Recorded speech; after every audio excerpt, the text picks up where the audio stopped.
مفتی صاحب کے بیانات سننے کے لیے AIA دعویٰ اکیڈمی چینل کو سبسکرائب کریں۔ آج کا پہلا سوال ہے، اگر میں ٹرین میں سفر پر ہوں تو کیا میں بیٹھ کر نماز پڑھ سکتا ہوں کیا وہاں پر؟ دیکھیے، آج یہ بات سمجھ لیجئے کہ اگر آپ سفر پر ہیں تو سفر کی بھی کیٹیگری ہوتی ہے۔ آپ جہاز میں، آپ کو پتہ ہے کہ جہاز میں آپ کو نماز پڑھنے کے لیے جگہ نہیں ملتی ہے، اور بعض مرتبہ مل بھی جاتی ہے۔ اگر بآسانی آپ کو جگہ مل جاتی ہے کہ آپ نماز پڑھ سکتے ہیں تو آپ نماز پڑھ لیجئے پوری۔ اور اگر آپ کو لگتا ہے کہ بھائی میں نماز پڑھوں گا تو میری وجہ سے سب کو الجھن ہوگی، تو آپ اپنی سیٹ پر ہی بیٹھ کر نماز پڑھ لیں۔ اگر آپ سجدہ وغیرہ نہیں کر پائے، آپ نے اشارے سے سجدہ وغیرہ کیا، تو گھر جا کر آپ اس نماز کو دوبارہ دہرا لیں۔ اب دہرانے کی وجہ اس لیے کیونکہ نماز کا حق صحیح سے ادا نہیں ہوا، لیکن کم سے کم آپ کو قضا کا گناہ نہیں ملا، آپ کے ذمے سے فرض معاف ہو گیا۔ ہاں، اس کی صحت پہ تھوڑی کمی آئی، اس صحت کی کمی کو دور کرنے کے لیے آپ نے دہرا لی۔ یہی حال ایسی ٹرینوں کا ہے جس میں آپ کو نہیں ملے۔ آج کل جو ہے ٹرین کے سفر میں زیادہ تر سہولت ہو جاتی ہے کونے بھی جانے میں، اور وہ آدمی پڑھ سکتا ہے تو اسے نماز پڑھ لینی چاہیے۔ لیکن اگر کوئی شخص بحالت مجبوری نہیں پڑھ پایا، اسے کوئی خطرہ ہے، کچھ بھی مسئلہ ہے، تو وہ اشارے سے اپنی سیٹ پر ہی بیٹھ کر پڑھ لے اور اس کے بعد گھر آ کر وہ دہرا لے۔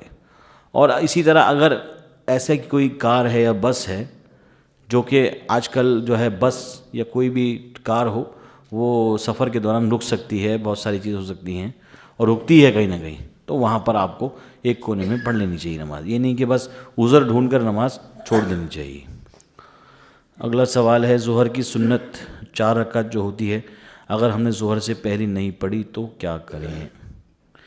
دیکھیے، اگر کوئی شخص ظہر میں آیا اور اس نے 4 رکعتیں نہیں پڑھی ظہر کی پہلی والی، اور جماعت ہو رہی ہے، تو وہ سنت نہیں پڑھے گا، فوراً جماعت میں شریک ہو جائے گا۔ اس کے بعد جب وہ شریک ہو گیا تو شریک ہونے کے بعد سلام پھیر دیا اس نے، تو پہلے وہ 2 رکعت سنت پڑھے گا جو اس کو پڑھنی تھی، اس کے بعد 4 رکعت سنت پڑھے گا، پھر 2 رکعت نماز نفل پڑھے گا۔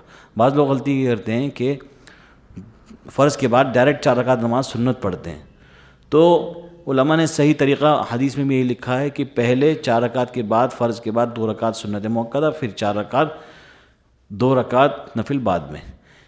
اس کا یہ اصول یہ ہے کہ جو چھوٹ گیا اس کا نمبر بعد میں آئے گا، کیونکہ ترتیب کیا ہے؟ 4 رکعت سنت، 4 رکعت فرض، 2 رکعت سنت، پھر 2 رکعت نماز نفل۔ اگر ترتیب دیکھیں تو 4 رکعت نماز چھوٹ گئی تو وہ نفل سے پہلے پڑھی جائے گی، ترتیب ہم نہیں توڑیں گے۔ اگلا سوال ہے، میرے والد صاحب کا جب انتقال ہوا تھا تو گھر میں میت پر کافی لوگ آ جا رہے تھے، میں نے ابو کی میت کے پاس بیٹھ کر حجاب کیا تھا، میری بھابھیوں نے مجھے طعنہ دیا کہ تم نے حجاب کیوں کر رکھا ہے؟ کیا آپ مجھے رہنمائی فرمائیں کہ میں نے اس حالت میں جو کیا کیا وہ غلط کیا، یا مجھے اپنا حجاب نہیں کرنا چاہیے تھا، ابا کی میت کے موقع پر میرا چہرہ کھلا ہونا چاہیے؟ کہنے والے کچھ بھی کہتے ہیں، آپ نے بالکل صحیح کیا۔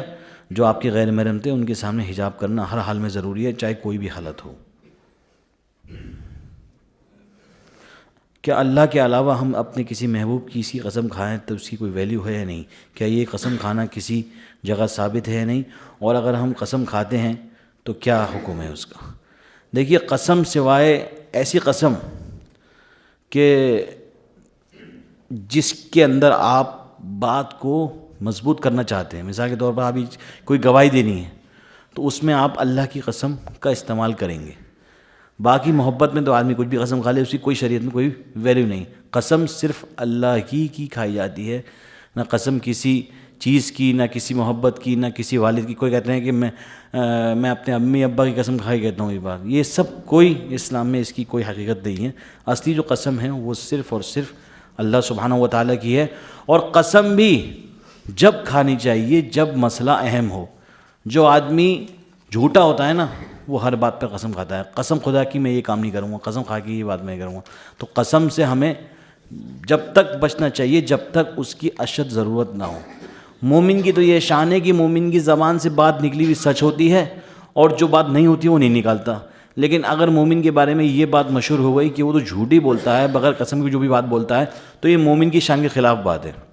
مومن کی قسم جب کھانی ہے جب کسی کے زنا کا مسئلہ ہو، جب کسی کی مال و متاع کا مسئلہ ہو، چوری کا مسئلہ ہو، ایسے موقع پر قسم کا استعمال کیا جاتا تھا۔ آج تو ہم نے قسم کا مذاق بنا کے رکھ دیا ہے۔ بہرحال اللہ سبحانہ و تعالی ہمیں اور آپ کو عمل کرنے کی توفیق عنایت فرمائے۔